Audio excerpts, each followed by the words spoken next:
Nah, hari ini saya akan melanjutkan dengan satu topik ya, menemukan kasih karunia di dalam kisah Obed-Edom. Ada satu yang fenomenal di dalam kisah Obed-Edom ini, saudara. Nah, mari kita buka firman Tuhan di dalam 1 Tawarik 13 ayat 14. 3 bulan lamanya tabut Allah itu tinggal pada keluarga Obed-Edom di rumahnya. Dan Tuhan atau Yahweh memberkati keluarga Obed-Edom dengan segala yang dipunyainya. Berapa lama tabut itu tinggal? 3 bulan. Dan selama 3 bulan, keluarga Obed-Edom diberkati secara luar biasa oleh Tuhan. Sebenarnya kita mau mengalami keluarga kita mengalami berkat Tuhan secara luar biasa. Kemudian di dalam 2 Samuel, 3 bulan lamanya tabut Tuhan itu tinggal di rumah Obed-Edom orang Gad itu, dan Tuhan memberkati Obed-Edom dan seisi rumahnya. Saudara, kalau satu ayat diulangi 2 kali, saudara, kira-kira penting tidak? Ada satu rahasia yang terkandung di dalam kisah Obed-Edom itu, saudara. Bagaimana selama 3 bulan tabut itu tinggal di rumah Obed-Edom. Dan Obed-Edom mengalami berkat Tuhan yang luar biasa. Saya percaya ini bukan sekedar berkat biasa-biasa. Ini berkat yang luar biasa. Sampai Daud iri, saudara. Nah, saudara, kalau kita mau bahas tentang kisah Obed-Edom, kita tidak bisa terlepas dari kisah Daud. Saling berkaitan satu dengan yang lain, saudara.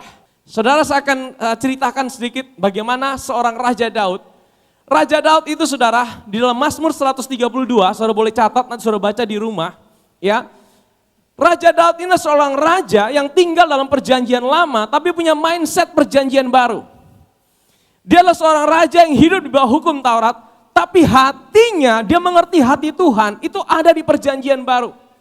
Dia bilang gini, aku tidak bisa tidur sebelum aku mendapatkan tempat untuk tabut itu ada di tempat yang dia harus ada. Dia mengerti hati Tuhan bahwa tabut perjanjian itu harus ada di Yerusalem. Karena apa? Karena selama 20 tahun, saudara, sejak tabut itu dikembalikan oleh orang Filistin. Orang Filistin waktu mereka rebut tabut itu dari orang Israel. Kemudian terjadi bencana di dalam kerajaan Filistin. Tabut itu membawa bencana. Ya, tabut itu, saudara, lambang kehadiran Tuhan. Pada perjanjian lama, tabut perjanjian itu adalah lambang kehadiran Tuhan, saudara. Makanya lambang kehadiran Tuhan, belum tentu kehadiran Tuhan itu bisa membawa berkat. Nanti kita akan belajar, saudara. Kalau kita lihat kehadiran Tuhan di tengah-tengah orang Filistin, itu membawa kutuk, saudara. Akhirnya orang Filistin bilang, udah kasih kembali ini tabut, kasih kembali. Dibawa kemana? Ditaruh di kereta, disuruh bawa pulang, itu lembu pergi sampai ke Bet Shemesh. Di Bet Shemesh itu daerah orang Israel, mereka lihat, ada tabut. Mereka buka itu tutup tabut, mereka mati, saudara, karena mereka lihat isinya. Mereka tidak boleh lihat isi tabut. Saudara tahu ini gambaran apa? Tabut itu sebenarnya gambaran dari Kristus itu sendiri. Ya, tabut perjanjian itu lambang daripada Kristus itu sendiri. Saya tidak punya waktu untuk menjelaskan secara detail, saya sudah pernah share ini. Tapi saya jelaskan sendiri sedikit saja. Tabut itu dibuat dari apa? Kayu penaga dilapisi emas. Ini lambang daripada apa? Kayu itu lambang daripada kemanusiaan. Emas lambang keilahian. Ini bicara tentang siapa? Siapa yang dia manusia tapi dia ilahi? Siapa? Yesus. Dia Allah menjadi manusia. Nah, kemudian apa? Ada itu yang namanya tutup pendamaian. Ini nih, saudara. Ini bahasa Inggrisnya mercy seat. Bahasa Indonesia tutup pendamaian. Apa fungsi tutup pendamaian? Ini dibuat dari emas. Dibuat dari emas murni. Tutup pendamaian itu fungsinya adalah 1 tahun 1 kali imam besar itu harus memercikkan darah di sini. Di sini, saudara. Dia harus percikkan darah di sini. Untuk apa? Karena di dalam sini ada apa? Ada 3 benda. Namanya apa? Tongkat Harun, manah, dan 2 loh batu. 3 benda ini melambangkan apa? Mana melambangkan apa? Pemberontakan orang Israel terhadap penyediaan Tuhan. Mana itu kan mereka dikasih makan tiap hari. Tapi mereka protes sama Tuhan kan, betul? Mana lagi? Kasih lain dong, masa mana terus? Mereka memberontak sama Tuhan, betul? Kemudian apa lagi? Tongkat Harun bicara tentang apa? Memberontakkan orang Israel terhadap kepemimpinan yang Tuhan tunjuk. Tuhan bilang Harun itu jadi pemimpin, imam besar. Mereka bilang masa cuma Harun, kita juga bisa. Nah akhirnya mereka dihukum sama Tuhan. Ya, yang ketiga apa? Dua loh batu. Itu bicara tentang apa? Hukum Taurat. Memberontakkan orang Israel, mereka tidak taat sama Taurat, hukum Taurat. Tiga-tiganya disimpan di dalam sini. Dan kemudian apa? Ditaruhlah darah di sini. Dan 1 tahun 1 kali imam besar harus taruh darah. Untuk apa? Saudara tahu, waktu ini gambaran daripada Tuhan. Ya, dua kerubim ini mewakili Tuhan. Jadi waktu dia lihat ke bawah, dia tidak bisa lihat pelanggaran orang Israel. Tapi yang dia lihat adalah darah. Selama ada darah di sini, sekalipun orang Israel gagal, orang Israel tetap diberkati. Amin saudara. Makanya 1 tahun 1 kali, waktu imam percikkan darah di situ, waktu dia keluar, dia memberikan berkat untuk Israel sepanjang tahun depan engkau diberkati. Itulah makanya di dalam perjanjian lama, kenapa orang Israel bisa diberkati? Karena ada ini saudara, ada ini. Dan saudara tahu, Daud tahu, tabut perjanjian itu harus ada di Yerusalem. Tabut perjanjian itu harus ada di Yerusalem. Karena apa? Selama 20 tahun tabut itu ada di rumah Imam Abinadab di Kiryat Yearim. Dan Daud tahu, bukan di situ tempatnya. Dia harus ada di Yerusalem. Ini bicara tentang apa? Yerusalem hari ini bicara tentang hidup saudara, gereja Tuhan. Tabut itu harus ada di situ. Ini bicara tentang apa? Tuhan mau pulihkan kembali. Kristus harus kembali ke gerejanya. Kristus harus kembali menjadi pusat daripada keluarga, pekerjaan, rumah tangga. Ini hati Tuhan saudara. Ya saudara tahu, coba kita buka Amos pasal yang ke-9. Pada hari itu, ini kita belum masuk ke Obed-Edom ya, ini kita latar belakangnya dulu. Pada hari itu, aku akan mendirikan kembali pondok Daud yang telah roboh. Aku akan menutup pecahan dindingnya. Dan aku akan mendirikan kembali reruntuhannya. Aku akan membangunnya kembali seperti zaman dahulu kala. Saudara perhatikan ya. Tunggu, bukan ayat 12, ayat 11 dulu. Kenapa Tuhan itu mau pulihkan pondok Daud? Kenapa dia tidak mau pulihkan bait Salomo? Sekalipun orang Israel hari ini mau bangun bait suci. Yang ketiga, dan sudah dekat sekali saudara, ini tanda-tanda zaman. Ini pondok Daud. Apa bedanya pondok Daud dengan bait Salomo? Bait Salomo itu ada banyak ruangan-ruangan. Dan tabut perjanjian ada di ruang Maha Kudus. Tidak semua orang bisa lihat tabut perjanjian. Hanya imam besar, itu pun 1 tahun 1 kali. Pondok Daud, dia hanya taruh tabut ini di bawah sebuah tenda. Dan semua orang bisa lihat. Ini bicara tentang apa? Ini nubuatan. Bahwa hari ini Tuhan itu bukan hanya bisa dilihat oleh orang-orang tertentu, tapi semua orang, siapapun saudara, bisa datang dan berjumpa dengan Tuhan. Itu yang mau dibangun sama Tuhan. Makanya Tuhan mau bilang, aku mau bangun kembali pondok Daud. Ini yang mau dibangun kembali. Tuhan bilang apa? Kita kembali ke Amos tadi saudara. Kalau Kristus itu bisa dilihat, Kristus itu bisa menjadi pusat, Kristus itu bisa menjadi pusat dari sebuah gereja, dari sebuah rumah tangga, dari sebuah pekerjaan atau segala sesuatu yang lain. Kalau Kristus itu menjadi pusat, maka aku akan menutup pecahan dindingnya. Kata pecahan itu adalah peres, katakan peres. Nanti kita akan ketemu kata peres saudara. Peres itu artinya pecahan, artinya ada kerusakan. Ada dinding yang lobang. Bagaimana dinding yang lobang itu bisa ditambal pada waktu Kristus menjadi pusat. Kalau Kristus menjadi pusat di dalam gerejanya, maka kerusakan-kerusakan itu akan bisa tertutupi. Amin. Makanya gerakan Pondok Daud adalah kembalikan Yesus Kristus menjadi pusat dari gerejanya. Karena apa? Banyak kali gereja hari ini tidak lagi bicara tentang Yesus. Gereja bicara tentang motivasi. Gereja bicara tentang aturan. Semua itu tidak salah. Tapi yang paling penting adalah gereja harus bicara tentang pusat daripada gereja itu sendiri siapa? Yesus. Yesus harus dikembalikan ke gerejanya. Maka keretakan, pecahan itu akan tertutup, akan terjadi pemulihan. Kalau di dalam rumah tanggamu, engkau mau rumah tanggamu dipulihkan, jadikan Yesus sebagai pusat di dalam rumah tanggamu. Itulah pondok Daud yang ada di rumah tanggamu. Maka pecahan, kehancuran itu akan dipulihkan dalam rumah tanggamu. Amin saudara. Waktu engkau lihat Yesus, Dia akan bekerja dalam hidupmu untuk memulihkan setiap pecahan, setiap retak yang ada di dalam situasimu. Apa yang hari ini retak dalam hidupmu? Ada Peres. Jadikan Yesus sebagai pusat di situ saudara. Amin. 2 Samuel pasal yang ke-6. Daud mengumpulkan pula semua orang pilihan di antara orang Israel. Ada 30.000 orang banyaknya. Wih, banyak tidak saudara? Banyak saudara. Daud serius tidak? Serius, dia punya hati yang sungguh-sungguh serius. Kemudian bersiaplah Daud lalu berjalan dari Baale Yehuda dengan seluruh rakyat yang menyertainya untuk mengangkut dari sana tabut Allah. Ingat tabut Allah itu adalah lambang kehadiran Tuhan sendiri. Bagi kita hari ini adalah Kristus itu sendiri adalah tabut itu saudara. Ya, kita tidak perlu cari tabut lagi. Karena tabut itu hari ini ada dalam hidup saudara. Amin. Yang disebut dengan nama Yahweh semesta alam yang bertahta di atas kerubim. Ayat yang ketiga. Mereka menaikkan tabut Allah itu ke dalam kereta yang baru setelah mengangkatnya dari rumah Abinadab yang di atas bukit. Lalu Utsa dan Ahio, anak-anak Abinadab, mengantarkan kereta itu.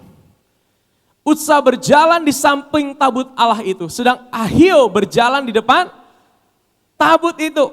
Mereka naikkan tabut itu di atas kereta dan ada binatang yang menariknya saudara. Kelihatannya simple dan bagus, betul? Tapi saudara lihat kisahnya, ya terus. Ketika mereka sampai ke tempat pengirikan Nahon, maka Utsa mengulurkan tangannya kepada tabut Allah itu, lalu memegangnya karena lembu-lembu itu tergelincir. Maka bangkitlah murka Tuhan terhadap Utsa. Lalu Allah membunuh dia di sana karena keteledorannya itu. Ia mati di sana dekat tabut Allah. Keteledoran Utsa apa? Apa keteledoran Utsa? Memegang tabut. Tapi kalau dia tidak pegang, jatuh tidak? Kira-kira menurut saudara Utsa baik tidak? Kalau dia tidak peduli sudah, mau jatuh-jatuh. Kira-kira Utsa salah tidak kalau menurut logika manusia? Tidak salah. Tapi menurut cara dunia, saudara tahu dari mana mereka dapatkan petunjuk untuk naikkan tabut itu di atas kereta? Dari orang Filistin. Kalau sudah baca di 1 Samuel, bagaimana orang Filistin mengembalikan tabut itu. Mereka taruh dengan cara yang sama. Mereka taruh di atas kereta yang ditarik dengan binatang. Mereka ikut cara dunia. Bahkan untuk sesuatu yang rohani mereka pakai cara dunia. Ternyata hati yang sungguh-sungguh mengasihi Tuhan saja sebenarnya tidak cukup kalau kita lakukan sesuatu dengan cara yang salah. Berapa banyak keluarga yang hancur. Sebenarnya waktu menikah sama-sama punya jatuh cinta.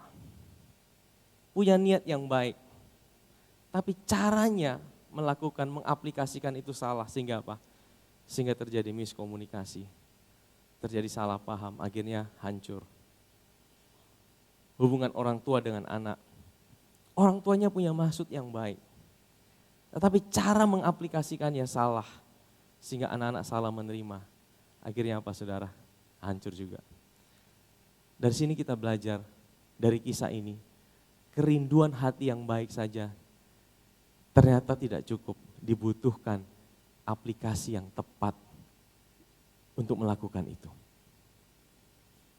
Dibutuhkan satu pemahaman bagaimana kita melakukan satu kerinduan yang baik itu saudara.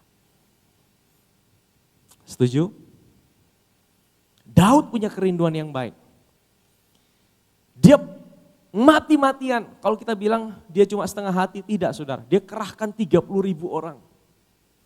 Bahkan dikatakan bahwa dia melakukan tari-tarian. Mau dibilang tidak ada praise and worship-nya luar biasa. Ternyata bukan soal praise and worship di sini. Daud menari, Daud memuji Tuhan. Tapi kenapa lembu itu sampai tergelincir? Karena cara mereka memuat itu, caranya salah. Harusnya apa? Harusnya mereka ikut cara yang sesuai dengan apa yang Tuhan mau. Kalau engkau mau diberkati dengan berkat daripada Tuhan, engkau harus punya SOP bagaimana engkau menjalankan itu. Bagaimana kita bisa menikmati setiap apa yang Tuhan sudah kerjakan dalam hidup ini. Kita harus mengerti SOP-nya Tuhan. Nah, apa yang dilakukan saudara? Ya. Yang pertama cara mereka salah, cara Daud salah. Ya. Tapi kemudian apa? Dikatakan bangkitlah murka Tuhan terhadap Utsah. Nah, Utsah ini siapa? Utsah ini anak imam. Saudara bayangkan ya, 20 tahun tabut itu ada di rumah Imam Abinadab dan tidak sedikit pun diceritakan rumah itu diberkati. Tidak diceritakan rumah Abinadab diberkati. Artinya tidak jaminan hadirat Tuhan itu ada. Hidup seorang itu pasti mengalami manifestasi daripada berkat Tuhan. Tidak jaminan saudara lahir baru, pasti saudara ngalamin semua yang Tuhan sudah bayar buat hidup saudara. Tidak tahukah saudara bahwa hari ini Tuhan itu tinggal dalam hidup saudara. Dia tidak pernah tinggalkan saudara. Dia ada bersama saudara. Tapi kenapa seperti yang kau tidak ngalamin apa yang dia sudah bayar buat hidup saudara. Nah kita mau sama-sama belajar hari ini saudara. Ada Utsah. Siapa Utsah itu saudara? Utsah itu anak Imam Abinadab.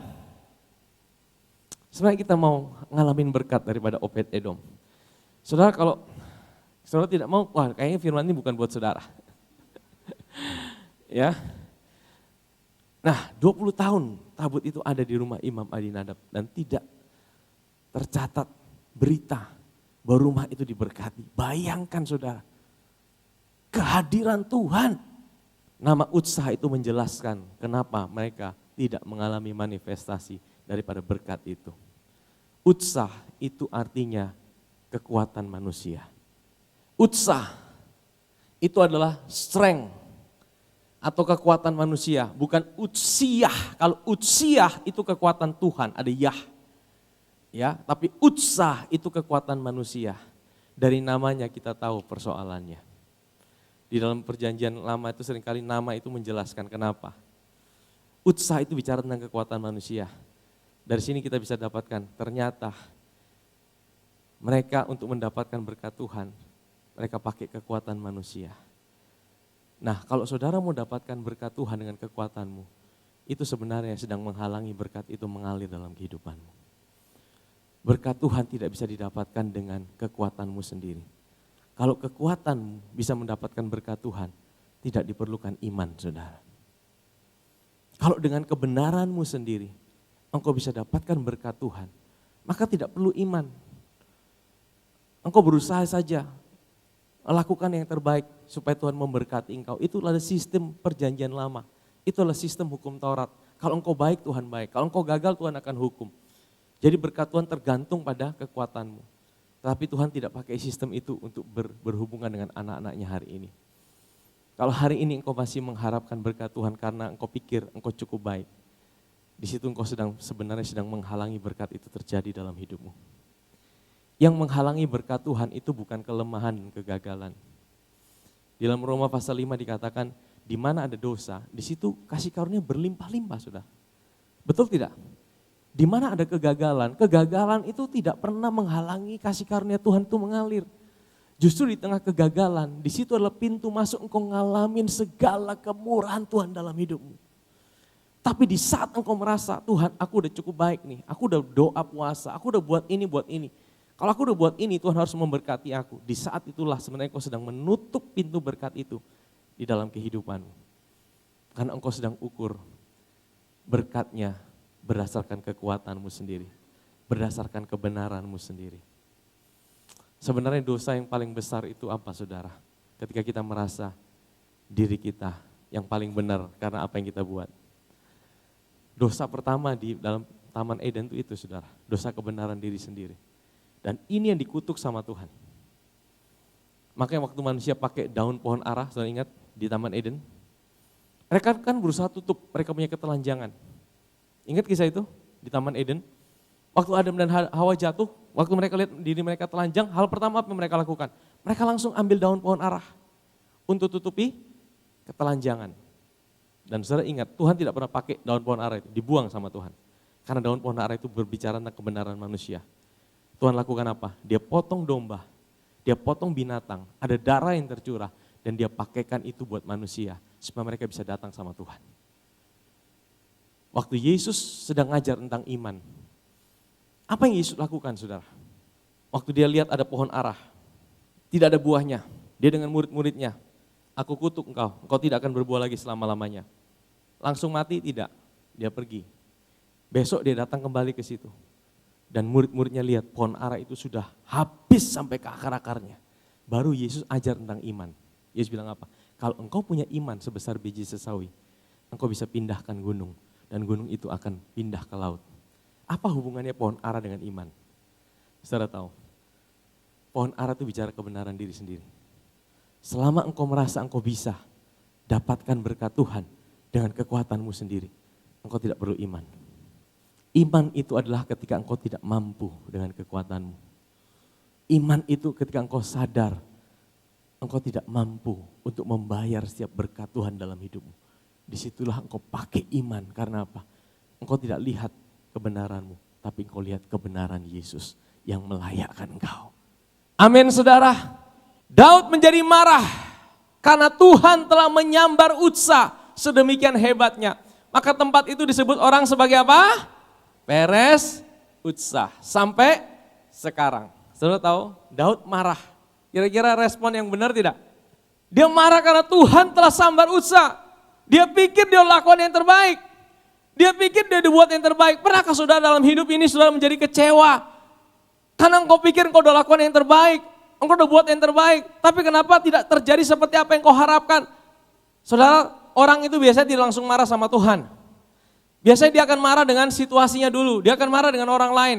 Dan puncaknya adalah ketika dia kecewa sama Tuhan. Ya, respon Daud, dia marah saudara. Pada waktu itu Daud menjadi apa? Takut kepada Tuhan, lalu katanya bagaimana tabut Tuhan itu dapat sampai kepadaku. Wah, dia jadi takut, dia bukan cuma marah, dia takut. Takut apa? Takut mati. Bayangkan baru jalan sedikit sudah mati satu orang. Ini anak imam mati, bagaimana dengan yang lainnya? Saudara, respon Daud ini saudara, kita bisa belajar. Waktu engkau mengalami sesuatu tidak seperti apa yang kau harapkan, bagaimana responmu? Apakah engkau marah, kemudian engkau menjadi takut? Takut akan Tuhan ini bukan takut yang benar saudara. Takut akan Tuhan ini takut yang salah, karena dia takut datang sama Tuhan. Harusnya dia punya respon gini, Tuhan salah apa ya? Saya mau cari tahu dulu, caranya salahnya di mana nih? Kenapa bisa sampai seperti ini? Harusnya dia datang mendekat sama Tuhan, bukan dia menjauh dari Tuhan. Betul? Harusnya dia mendekat sama Tuhan. Kalau engkau hari ini sedang mengalami suatu persoalan, sampai engkau menjadi marah mungkin, engkau menjadi takut. Jangan takut untuk datang sama Tuhan. Jangan takut untuk terus datang sama dia. Takut akan Tuhan yang benar itu apa? Bukan takut datang sama Tuhan, bukan takut dihukum sama Tuhan. Tapi kata takut sebenarnya yang benar adalah kata kagum atau engkau sedang menyembah Tuhan, itu takut, engkau respect, engkau pengen dekat sama Tuhan. Kalau hari ini engkau takut akan Tuhan, engkau bukan takut datang sama dia. Takut yang benar adalah engkau pengen semakin dekat sama dia. Karena engkau respect, engkau hormat, engkau kagum sama dia. Amin saudara. Sebenarnya hari ini engkau sedang ngalamin ada peres, ada pecahan. Makanya di tempat ini disebut sebagai Peres Utsa. Artinya apa? Satu kehancuran atau satu kerusakan yang disebabkan oleh Utsa. Utsa itu apa? Kekuatan manusia. Kalau engkau pakai kekuatan manusia, pasti akan menimbulkan kehancuran dalam hidupmu cepat atau lambat. Sebab itu Daud tidak mau memindahkan tabut Tuhan itu ke tempatnya, dia berubah pikiran. Ke kota Daud, tapi Daud menyimpang dan membawanya ke rumah Obed-Edom orang Gad itu. Siapa Obed-Edom? Obed-Edom itu menurut historian orang Yahudi namanya Josephus. Dia adalah seorang yang sangat miskin. Dan dia juga, ini masih menjadi perdebatan. Ada ahli-ahli yang berkata dia orang Yahudi, orang Lewi. Tapi ada juga yang berkata dia bukan orang Yahudi. Dan saya lebih percaya bahwa dia bukan orang Yahudi. Kan di sini dikatakan dia orang Gad, saudara. Dia orang Gad. Gad itu tempatnya siapa? Goliat. Goliat dari Gad. Obed Edom dari Gad. Nah, Gad yang punyanya orang Israel itu bukan di situ, itu jauh sesudah Yerusalem. Tapi ini Gad ini adalah dekat daripada Kiryat Yarim itu. Ya, orang Edom, saudara. Nanti kita akan lihat di Amos pasal yang ke-12 tadi. Supaya mereka menguasai sisa-sisa bangsa Edom dan segala bangsa yang kusebut milikku, demikianlah firman Tuhan yang melakukan ini. Tadi ayat 11 Tuhan bilang apa? Tuhan mau pulihkan pondok Daud. Untuk apa? Supaya bangsa-bangsa Edom yang bukan bangsa pilihan, orang-orang yang bukan orang Yahudi, mereka bisa kenal Tuhan, termasuk kita hari ini, amin saudara. Dan itu digenapi yang pertama oleh Obed Edom, dia orang Edom. Daud menyimpang dan membawanya ke rumah Obed Edom orang Gad itu. Jadi gini saudara, Obed Edom itu seperti dijadikan kelinci percobaan. Maksudnya gini, Daud bilang daripada beta mati, ketemu pasukan mati, mau biar dia mati sudah. Tapi apa yang terjadi saudara? Ayat yang ke-11. Nah ini ayat kuncinya saudara. 3 bulan lamanya tabut itu tinggal di rumah Obed Edom. Orang Gad itu. Dan Tuhan memberkati Obed Edom dan seisi rumahnya. Berapa lama tabut itu tinggal? 3 bulan. Bagaimana sampai Daud itu dengar kabar? Pasti itu bukan sekedar berkat secara rohani, betul? Weh dong hidup dalam damai sejahtera. Pasti terjadi sesuatu yang spektakuler dalam hidup Obed Edom. Betul tidak saudara? Sampai tertulis Tuhan memberkati Obed Edom dan seisi rumah tangganya karena tabut itu. Apa bedanya tabut itu di rumah Abinadab 20 tahun dan tabut itu di rumah Obed Edom selama 3 bulan. 20 tahun tidak terjadi apa-apa, tapi 3 bulan terjadi sesuatu yang signifikan. Apa rahasianya Obed Edom ini? Kata Obed Edom, Obed itu artinya hamba. Jadi namanya Obed itu artinya hamba. Edom itu artinya merah, ya. Tapi kata Edom itu juga akar katanya sama dengan Adam. Ya. Adam itu adalah manusia berdarah merah.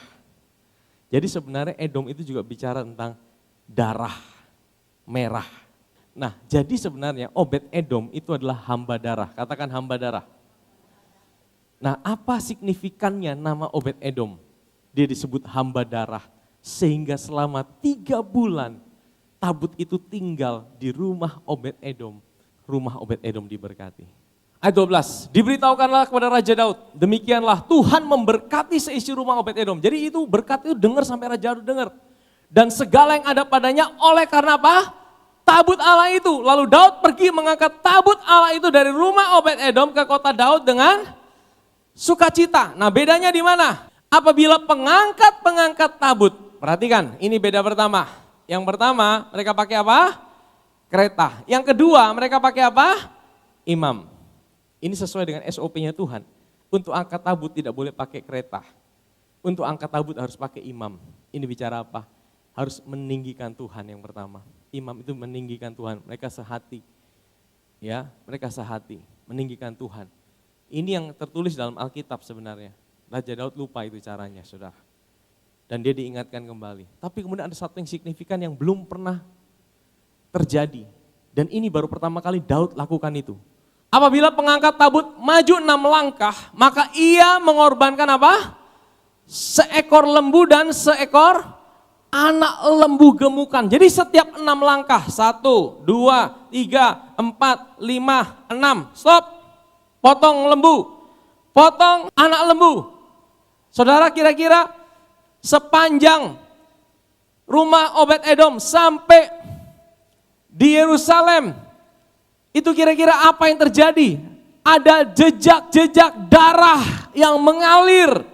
Ada jejak-jejak darah yang mengalir sepanjang jalan itu. Ini yang Daud pelajari dari rumah Obed-Edom. Ini yang tidak dilakukan sebelumnya. Praise and worship tetap ada. Ya, di pertama ada praise and worship, di kedua tetap ada praise and worship. Tetapi yang tidak ada adalah darah yang tercurah. Daud tahu bagaimana memperlakukan tabut itu, harus ada darah yang tercurah. Sesuai dengan nama Obed-Edom, dia adalah hamba darah. Jadi gini saudara, saya bayangkan Obed-Edom taruh baik itu di tengah-tengah rumahnya, tabut itu. Dan setiap hari dia korbankan darah dan dia taruh di situ. Dia bukan orang Lewi, dia bukan orang Israel, tapi karena dia lakukan itu tepat seperti apa yang Tuhan mau. Tuhan menghargai itu. Dan saudara tahu, darah itu bicara tentang apa? Darah itu bicara tentang pengampunan dosa. Ibrani 9 ayat 22, tanpa penumpahan darah tidak ada pengampunan dosa. Jadi maksudnya apa ini? Kenapa harus darah? Kenapa untuk membawa tabut itu harus ada darah? Dan ini aplikasinya buat kita apa? Ya, sudah tahu, darah bicara yang paling besar adalah tentang pengampunan dosa. Darah juga bawa kita merasa dekat sama Tuhan. Darah itu yang bawa kita hari ini kita tidak perlu takut untuk datang sama Tuhan, betul? Oleh darah Yesus hari ini kita tidak perlu takut untuk datang menghadap Tuhan. Karena darahnya lah yang menguduskan dan menyucikan kita. Amin. Darah Yesus yang mengampuni kita. Sehingga setiap kali engkau mau datang sama Tuhan, engkau tidak perlu takut. Karena apa? Engkau tahu ada darah Yesus yang sudah mengampuni hidupmu. Dan pewahyuan ini didapatkan oleh Obed-Edom. Saudara tahu kenapa pengampunan dosa itu sangat penting. Pengampunan dosa itu ibu dari segala berkat. Kenapa? Kalau engkau merasa hidupmu belum diampuni, maka semua berkat yang lain itu tidak bisa terbuka dalam hidup. Hal yang paling penting yang harus kita ketahui dalam hidup ini adalah yang pertama, engkau sudah diampuni sama Tuhan. Kalau hari ini engkau merasa engkau belum diampuni sama Tuhan, sebelum pulang dari tempat ini engkau harus tahu bahwa engkau sudah terima pengampunan itu. Darah itu bicara tentang pengampunan. Karena apa? Kalau seorang hidupnya tidak merasa hidupnya belum diampuni, imannya tidak bisa bangkit, saudara. Apa hubungannya pengampunan dosa dengan berkat rumah tangga, dengan kesembuhan? Apa hubungannya? Hubungannya sangat besar. Saya tunjukkan. Satu kali Yesus itu pernah ngajar di satu rumah. Dan kemudian ada atap itu dibuka. Saudara ingat kisah itu? Ada 4 orang bawa 1 orang temannya, karena tidak bisa masuk, mereka panjat dari atap. Ingat kisah itu? Mereka bobol atap itu. Dan mereka turunkan orang lumpuh itu tepat di depan Yesus. Apa yang Yesus katakan? Pertama, besar, kalian punya iman besar. Yang kedua, dosamu sudah diampuni. Sebentar. Orang lumpuh butuh apa? Butuh jalan. Kenapa Yesus bilang dosamu sudah diampuni? Apa hubungannya dosanya diampuni dengan kesembuhan? Yesus tahu, selama dia merasa dosanya belum diampuni, di situ imannya tidak bisa bangkit untuk dia bisa berjalan. Hari ini kalau engkau masih merasa dosamu belum diampuni, dari mana saudara? Ketika engkau hadapi satu persoalan, engkau merasa engkau takut datang sama Tuhan, engkau merasa engkau tidak layak datang sama Tuhan, engkau merasa ada penghukuman yang selalu datang dalam hidupmu. Engkau tidak layak, engkau tidak bisa karena Tuhan sedang marah sama hidupmu. Tuhan sedang tidak ampuni engkau. Engkau merasa Tuhan itu jauh dari hidupmu. Berarti engkau belum mengerti fungsi daripada darah Yesus. Darah Yesus itu bukan sekedar cuma slogan. Tapi darah Yesus engkau harus mengerti dan engkau aplikasikan itu setiap hari dalam hidupmu. Setiap kali ada tuduhan yang masuk, setiap kali ada intimidasi yang berkata engkau tidak layak. Oh, engkau tidak bisa datang sama Tuhan karena Tuhan belum ampuni. Engkau selalu bilang, oleh darah Yesus, hari ini aku punya akses langsung untuk datang sama Tuhan. Waktu engkau sadari pengampunannya, waktu engkau sadari pengampunan yang dikerjakan oleh darahnya, di situ imanmu dibangkitkan. Saudara tahu ini tipuan iblis. Iblis tidak mau engkau sadar akan pengampunannya. Karena pengampunan itu ibu daripada segala berkat. Karena apa? Kalau ibunya tidak bisa ditemukan, maka tidak akan lahir anak-anak. Kalau engkau tidak menyadari pengampunan sepenuhnya Tuhan dalam hidupmu setiap hari, maka di situ imanmu tidak bisa dibangkitkan. Maka setiap hari engkau mesti sadari, terima kasih Tuhan, aku sudah diampuni sepenuhnya. Bukan oleh kebaikanku, tetapi oleh darah Yesus. Oleh darah Yesus. Ini rahasia Obed-Edom, darahnya itulah yang melayakkan hidupnya. Darahnya yaitu yang membuat Tuhan itu berkenan. Darah itu juga bicara tentang proteksi. Betul? Ingat satu kali di dalam Paskah, orang Israel yang pertama, Tuhan laburkan apa? Darah. Fungsinya apa darah itu? Untuk melindungi. Selama orang Israel itu ada di dalam rumah yang ada darahnya, malaikat maut boleh lewat, tapi mereka akan aman di dalamnya. Selama engkau tahu bahwa dalam hidupmu ada darah Yesus, tantangan boleh ada, masalah boleh ada, pergumulan boleh ada, tapi engkau aman ada di dalam Kristus. Amin saudara, karena engkau tahu ada darah Yesus yang memproteksi hidupmu. Ada darah Yesus yang sudah mengampuni hidupmu. Ada darah Yesus yang hari ini buat engkau yang tadinya jauh menjadi dekat. Engkau tidak lagi jauh, tapi engkau dekat dengan Tuhan. Karena darah Yesus hari ini engkau sudah dikuduskan satu kali untuk selama-lamanya. Amin. Waktu engkau sadari itu, tanpa sadar, engkau sedang mempraktekkan apa yang Obed-Edom lakukan, saudara. Dan saudara tahu, Obed-Edom itu bukan hanya diberkati sendirian. Waktu Daud minta tabut itu, saya bawa pergi ini tabutnya. Di mana Obed-Edom? Obed-Edom ikut pergi sama tabut itu. Dia tidak mau lepas dari tabut itu. Ya, kita akan selesai saudara. Ya, ayat berikutnya. Obed-Edom dan saudara-saudara sepuaknya dan 68 orang itu. Obed-Edom bin Yedutun dan Hosa adalah penunggu-penunggu pintu gerbang. Saudara tahu, orang yang tadinya tidak layak, orang yang miskin, orang yang dianggap bukan orang pilihan, tetapi karena dia mengerti bagaimana memperlakukan hadirat Tuhan dalam hidupnya, dia diangkat Tuhan, bukan cuma dia, seisi rumah tangganya dijadikan penunggu, ada di bait Allah saudara. Amin saudara. Sebenarnya saudara mau bukan cuma saudara diberkati, tapi seluruh isi rumah tangga saudara diberkati oleh Tuhan. Mari kita lihat anak-anaknya saudara. Obed-Edom mempunyai anak-anak, yakni siapa? Semaya anak sulung, Yosabat anak yang kedua, Yoah anak yang ketiga, Sakar anak yang keempat, Nathanael anak yang kelima. Next, Amiel anak yang keenam, Isakar anak yang ketujuh, dan Peuletai anak yang kedelapan. Sebab Allah telah memberkati dia, bukan cuma diberkati, anaknya banyak saudara. Next, ayat yang berikutnya.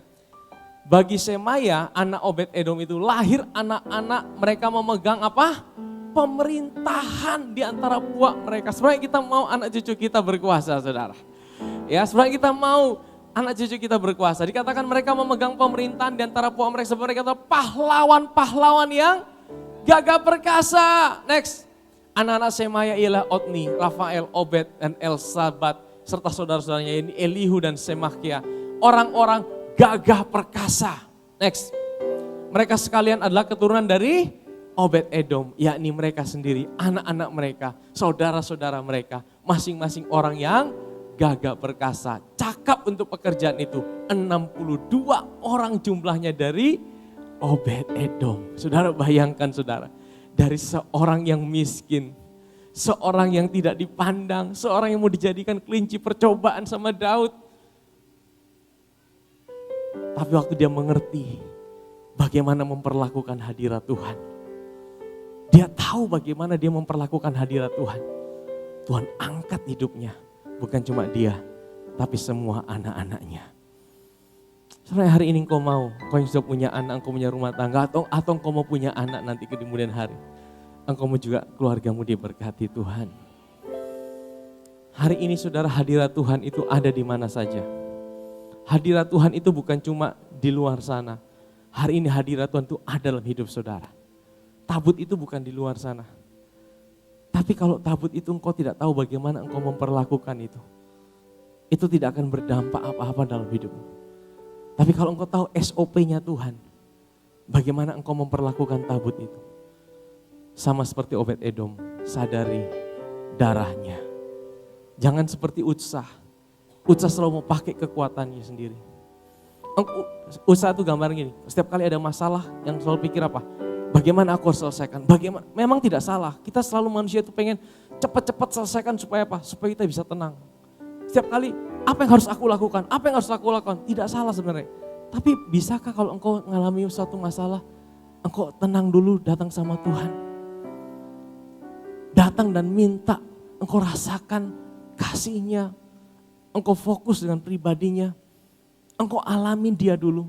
Engkau tidak langsung seperti engkau usahakan selesaikan dengan kekuatanmu sendiri. Tapi engkau datang sama Tuhan, engkau nikmati dia. Dan waktu engkau nikmati dia, ada satu kekuatan yang akan mengalir dari hidupmu. Dan engkau akan melihat bagaimana Tuhan menyelesaikan itu di dalam hidupmu. Amin saudara. Ini satu pelajaran yang sangat berharga buat kita semua. Setiap hari kita bisa seperti Utsah, atau kita bisa seperti Obed-Edom. Kita bisa seperti Utsah yang selalu mengandalkan kekuatan kita. Atau kita bisa seperti Obed-Edom yang selalu datang sama Tuhan. Sadar akan pengampunannya. Sadar akan darah yang tercurah. Mari kita bangkit berdiri, kita datang sama Tuhan.